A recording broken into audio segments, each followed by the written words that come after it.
Alright, so now let's get the melody down. Now for the melody, I'm going to be doing it a little bit differently because, you could make the melody in the step sequencer using these things here, but it's a lot better to do it in the piano roll. But before I get too far into the piano roll, I'm going to show you how to record. And you can record your drums like this as well if you prefer it that way. If you want a more, human, natural feel to it, you can definitely do that. But for this video, obviously I wanted to show you how the step sequencer worked. And so yeah. The first thing you should know is the recording panel is right here. So this will have all your different recording options. And this right here is really important if you're a beginner, because chances are you probably don't have a MIDI keyboard.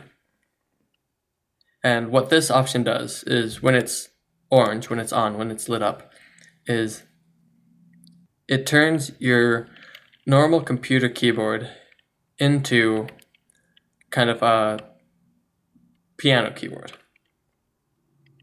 And the way that works is, I'll open this up so you can see the piano keys here, is Q and Z are the C. Q is middle C. So if I press Q, you'll see it's middle C. And if I press Z, it's the C an octave below. And each row, the row of Z and the row of Q, will be all the white notes, the white keys.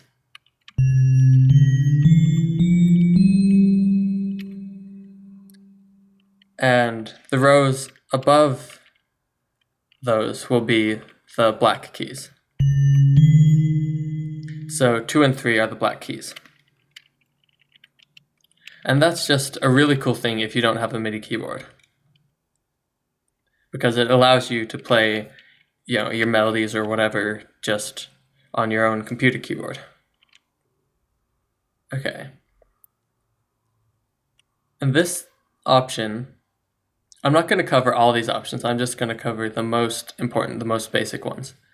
So this option here gives you a countdown before recording.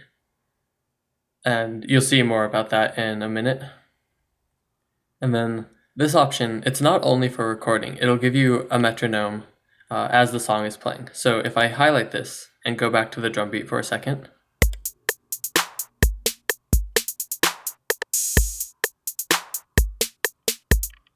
you can hear it's playing a metronome. Now if you want to hear just the metronome,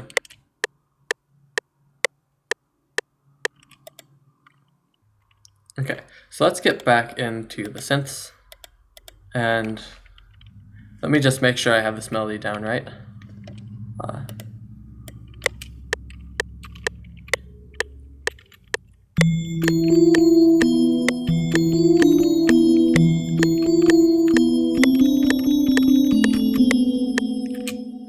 Okay, now if you want to record, it's up to you whether you want the metronome on or off and whether you want the countdown. And this option here is just, it will wait for input before it starts playing. So let me turn on record. And it gives you a few different options to record audio into Edison or an audio editor, into the playlist, or you can record automation and score, or everything. And since all I'm going to be recording is the melody, what I want to do is automation and score.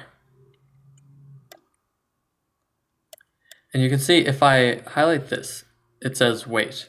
It'll wait for input before it starts playing. So you see it's waiting, it's not playing, there's no metronome or anything. Whereas if I don't have that selected, you can see it had the countdown. If you watch again, it'll show you when it's playing down there.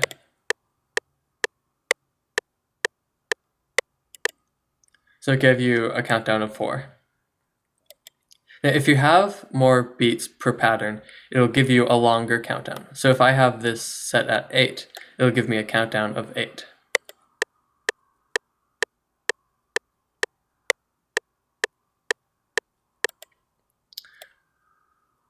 And if you prefer to have a longer countdown to help you catch on to the beats, definitely helpful there. Okay, so let's get this melody recorded. All right.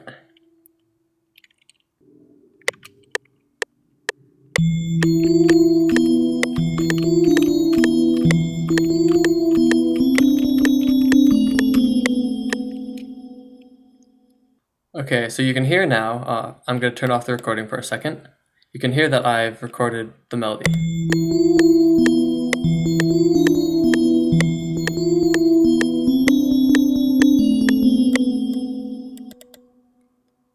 And I want to add in a bass note, a very simple bass rhythm. So now you can see if I record it just like this, you'll see what happens.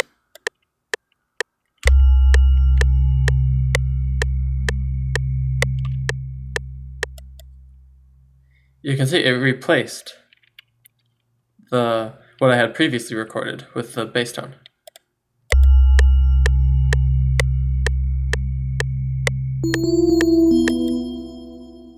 So I'm going to just do Control-Z to undo that.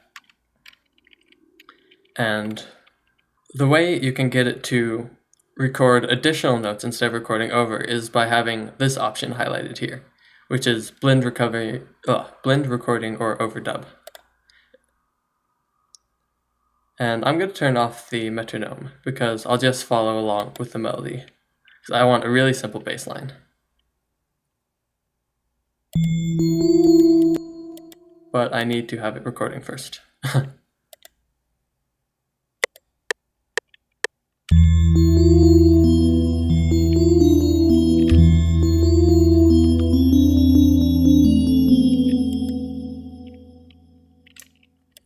Okay, so you can hear I have the full melody down now.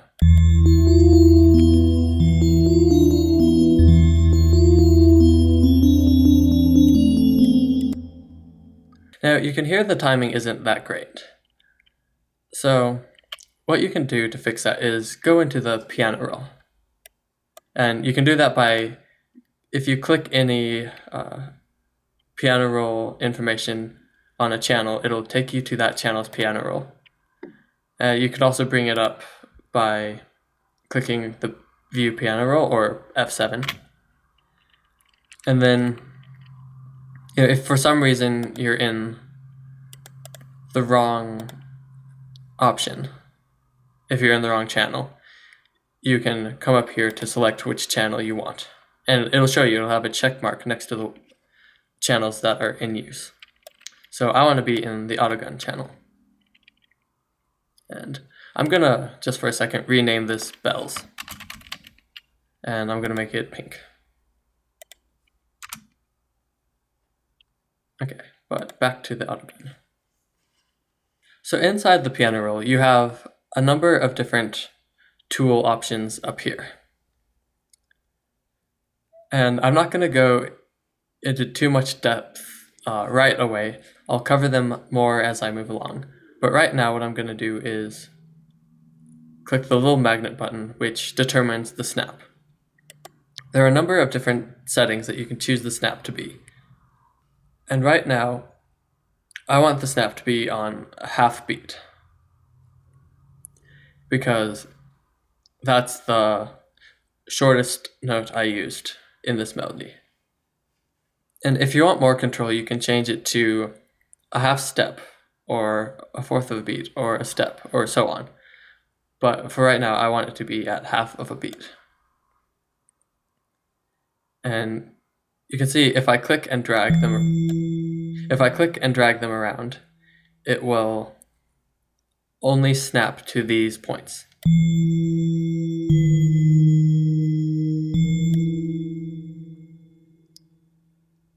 And so what I want to do is quickly kind of touch up this melody and get it all in time.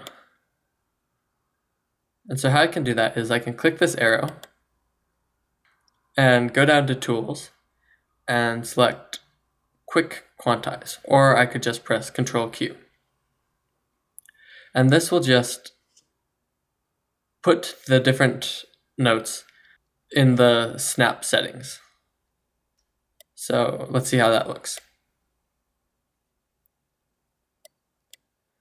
You can see everything has snapped to a different point. Everything has snapped to a certain point. Now, I did a horrible job recording this, so I need to make some manual edits to the notes, which is pretty simple. So you can see this one here. If I grab the end of a note, I can change its duration. And I want that one to be there. I want this one to stretch out to here. And clicking on a note and dragging it moves it around. And you can also, right click to delete notes. But I don't want to do that.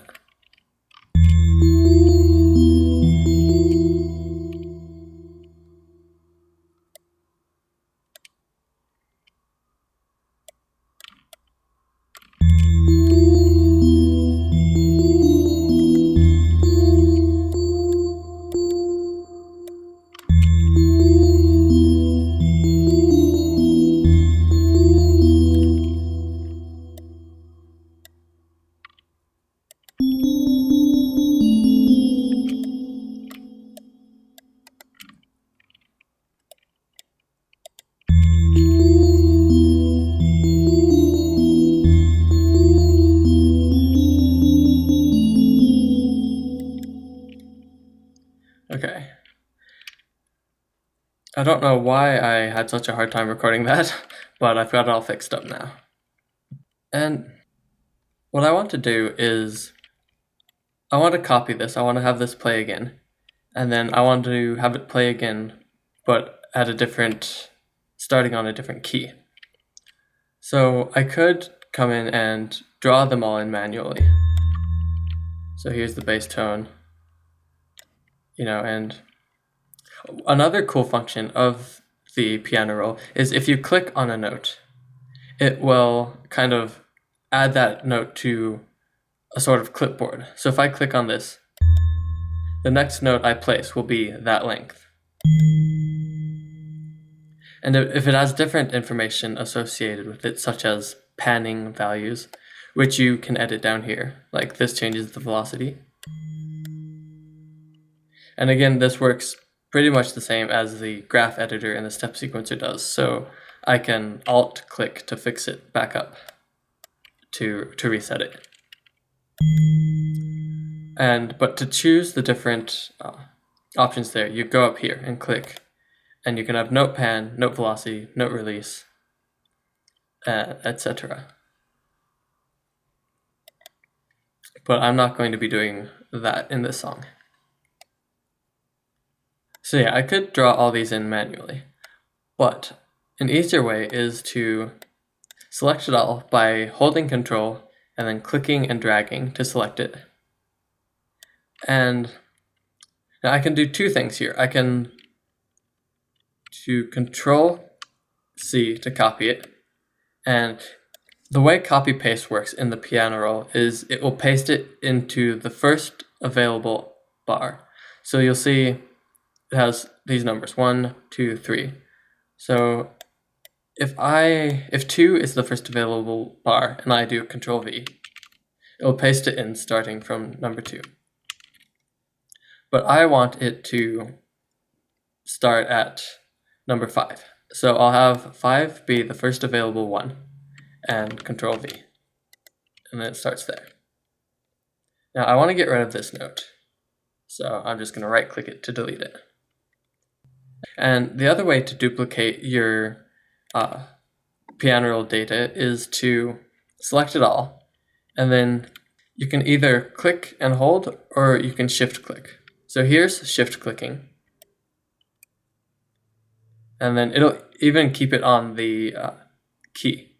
So I can't move it up or down until I release shift, and then now that Shift is released, I can.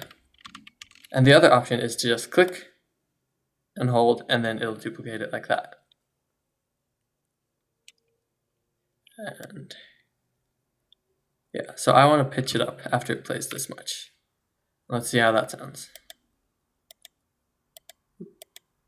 And again, like I said earlier on, this is how you switch between pattern and song mode. So when I was on song, it wasn't playing anything, but if it's on pattern, it'll play. And you can quickly make it play the pattern by either clicking this play button here, if you're working in the step sequencer, or you can click this play button here, if you're in the piano roll.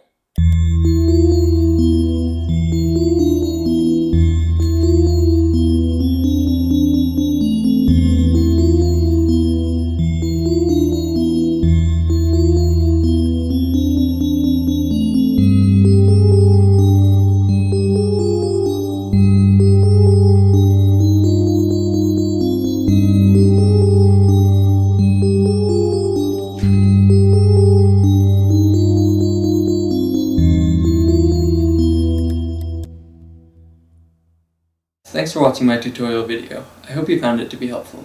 If you want to learn more, be sure to subscribe to my channel so you can watch new videos as soon as I upload them. After that, check out the Beat School website. I'll have the link in the description.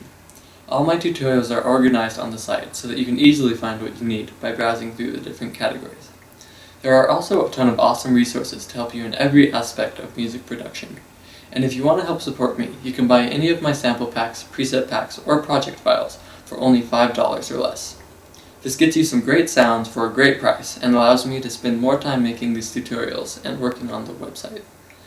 Thanks again for watching my video, and have a great day.